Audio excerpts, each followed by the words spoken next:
Ever wonder how they actually built the Great Pyramid of Giza? Let's break down the engineering. First off, this thing weighs a mind-boggling 6 million tons. That's the same weight as 12 of the world's tallest modern skyscrapers. Just think about that. So, how on earth did they pull this off 4,500 years ago without any modern tech? Okay, first big challenge, aligning the base to true north without a compass. The answer wasn't on Earth, it was in the sky. They used the stars to map the poles. And this simple technique gave them a near-perfect alignment. It's just incredible.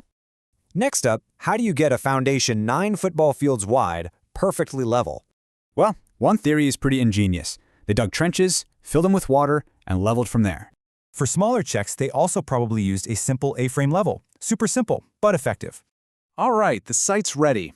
Now, how do you cut and shape 2.3 million stone blocks? They knew regular copper was way too soft, so they added arsenic to create a much harder bronze. Armed with these new chisels, workers just chipped away, shaping every single massive stone by hand. But how do you get 50-ton blocks from a quarry that's 250 kilometers away? Simple. You use the Nile River as a massive highway, floating the stones down on huge boats. So, the stones are on site. Now for the million-dollar question. How do you lift them 480 feet high? Well, experts think they built a huge system of ramps, either spiraling up or zigzagging.